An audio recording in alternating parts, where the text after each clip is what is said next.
Hello everyone, welcome to Grammarly hacks by Kavita. आज की इस वीडियो में हम डिस्कस करेंगे previous year paper for the post of JKP constable. मैंने पेपर आप लोगों के लिए ही स्पेशली करवा रही हूँ मैं अभी इस पेपर को। एंड स्पेसिफिकली हम जो डिस्कस करेंगे वो ग्रामर का सेक्शन ही डिस्कस करेंगे और हम देखेंगे कि जो जो क्वेश्चंस पूछे गए हैं वो किस किस टॉपिक से एग्जाम में पूछे गए हैं और साथ साथ में हम उन क्वेश्चंस को प्रॉपर डिस्कस भी करेंगे। ठीक है ना, तो वन बाय वन हम हर एक चीज़ को डिस्कस करेंगे। तो जो क्वेश्चंस आपके आए हुए हैं वो 50th क्वेश्चन से आए हुए हैं।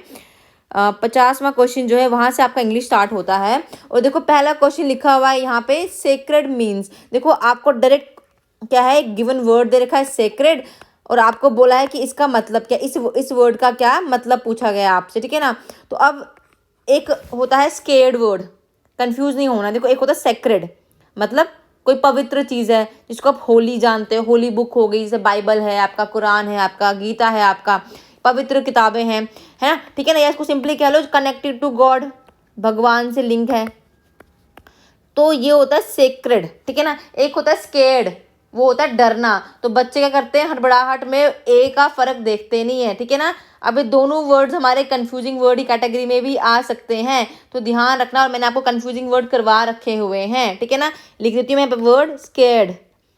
एक है सैक्रेड, SACRED। देखो सी और ए का डिफरेंस है, आगे पीछे किया हुआ है, तो घबराना मत। स्केर्ड का मतलब होता है डरना, भयभीत होना, फ्राइटेंड होना। और सैक्रेड इज होली किताब। ठीक है ना, या आप बोलो गॉडली, एंजलिक, सार्कमेंटल। अब देखो वर्ड्स को चेंज किया जा सकता है। यहाँ सेक्रेड लिखा हुआ है तो आपको इसके सिनोनिम्स पता होने चाहिए। जैसे मैंने कहा गॉडली, या मैं कह दूँ आपको एंजलिक। अब ये तो बेसिक है ना। अब अगर आपको वर्ड आ गया वहाँ पे सैक्रामेंटल, ठीक है ना, तो ये भी ध्यान देना, इसको हम सैक्रेड ही कहते हैं। या सैंक्टिफाइड वर्ड आ गया, ठीक है ना, तो ये भी सेम ही होते हैं। एटलीस्ट आपको 10 मतलब आप कह लो कि सिनोनिम्स पता होने चाहिए एक वर्ड के। ठीक है ना, तो ये हो गया आपका 50th क्वेश्चन। तो इस हिसाब से आंसर जो रहेगा वो आपका सी रहेगा। नेक्स्ट क्वेश्चन है choose the word with correct British spelling. देखो अब यहाँ पर क्या किया, आपको आंसर दे रखे हैं ऑलरेडी, तो उनको देखो, उनको देखना भूल जाओ, आप बस खुद से देखो। यहाँ पे बोले कि करेक्ट वर्ड स्पेलिंग क्या ब्रिटिश में, तो यहाँ रिसाइट होता है ना, RECIT।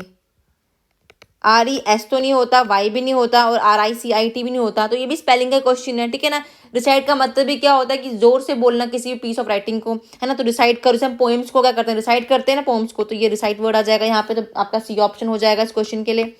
नेक्स्ट दिया हुआ है choose the word with correct British spelling. यहाँ पर भी सेम ही क्वेश्चन है। वर्ड है एक्सीडेंट, तो एक्सीडेंट का स्पेलिंग क्या होता है, ACCIDENT। ए भी सही है, ACC वाला, ये बी वाला गलत दे रखा है। ACCI, A और C दोनों करेक्ट ऑप्शन है यहाँ पे।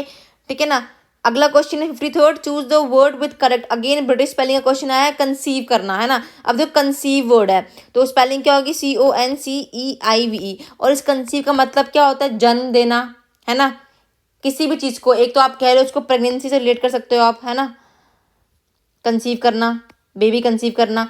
एक आप इसको आप कह सकते हो किसी चीज़ को जन्म देना, किसी नए आइडिया को बोल लो, किसी नई थियोरी को बोलो जन्म देना है, या किसी नए प्लान को बोलो, तो उसको हम कंसीव ही कहते हैं। ठीक है ना, तो यहाँ पे जो करेक्ट स्पेलिंग है वो कौन सी है, आपको वो ध्यान देना है, CONCEIVE। यहाँ पर एक देखा IEVE, ये गलत है। ठीक है ना, तो यहाँ पर जो ऑप्शन जो होगा आपका ए वाला हो जाएगा।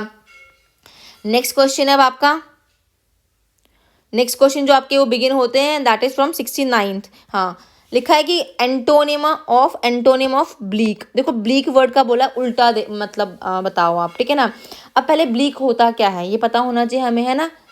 ब्लीक आप सिंपली बोलो कोई भी ऐसी चीज़ जो हमें इंकरेज नहीं कर रही, कोई होपफुल आइडिया नहीं मिल रहा हमें। ठीक है ना, तो ठंडा आइडिया, कोल्ड बोल लो, इसके लिए आप ग्रीफ बोलो, डार्क बोलो, डेजर्ट बोलो, ये हो गया ब्लीक। लेकिन आपको क्या है उसका उल्टा।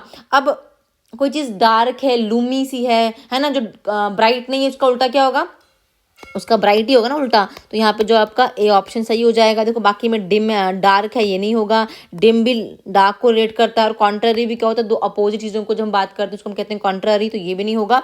तो जो आपका ए पार्ट है ब्राइट वो सही है। Next give the antonym of कंसीड। Again बोला है कि इसका अपोजिट बताओ कंसीड का। पहले कंसीड का मतलब क्या होता है, कन्फेस करना, एडमिट करना या कन्फेस करना, किसी चीज़ को एक्नॉलेज करना। ठीक है ना, अब बोला इसका उल्टा बताओ।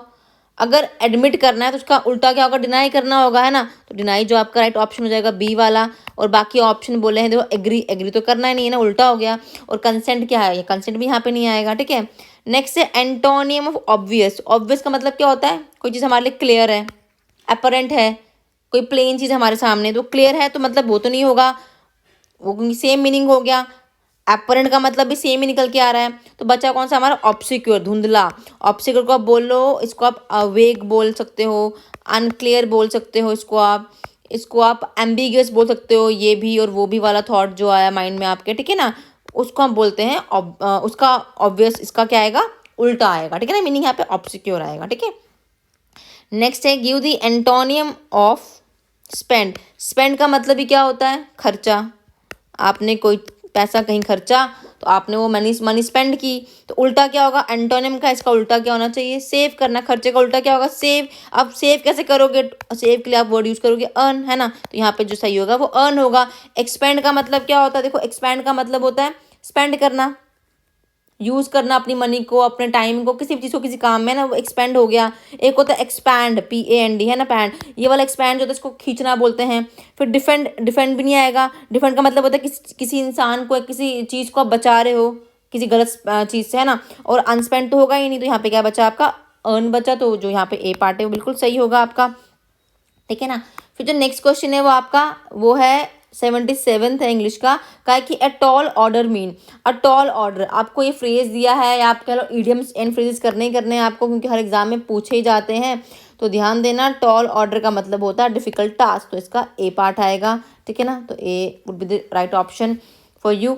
नेक्स्ट है make passive sentence from I know him. बोला है कि आई नो हिम का क्या बनाओ, पैसिव बनाओ। देखो एक्टिव से पैसिव बनाओगे, सब्जेक्ट वर्ब ऑब्जेक्ट, ये एक्टिव में होता है कंस्ट्रक्शन।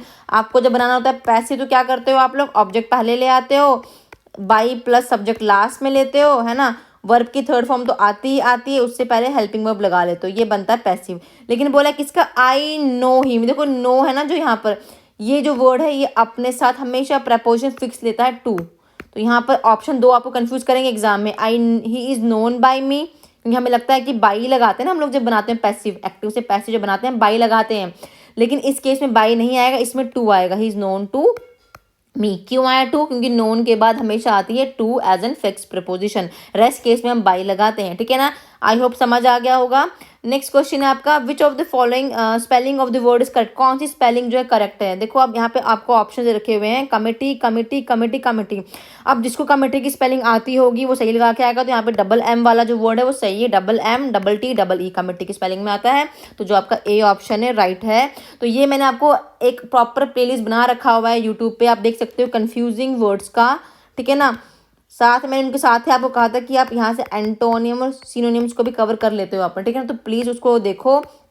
उसमें आई थिंक 5 वीडियोस डाल दिए मैंने, उससे भी आपको काफ़ी ज़्यादा हेल्प मिलने वाली है एग्जाम में। आई होप आपको बेसिक पैटर्न समझ आया होगा, क्वेश्चंस किस तरह से एग्जाम में आते हैं। इससे डिफिकल्ट लेवल पेपर कभी नहीं आता है JKP कांस्टेबल का, बहुत ही बेसिक है, याद रखना। ये कंफ्यूजिंग वर्ड जो होते हैं ये एग्जाम में पूछे जाएंगे आपसे JKP कांस्टेबल में, या आप कह लो एंटोनियम सिनोनिम्स आपको देखने को मिलेंगे ही मिलेंगे पेपर में। और साथ ही में ये स्पेलिंग मिस्टेक जो होती है ना, इसके आपको 2-3 क्वेश्चन देखने को मिलेंगे। That's all, thanks and have a nice day.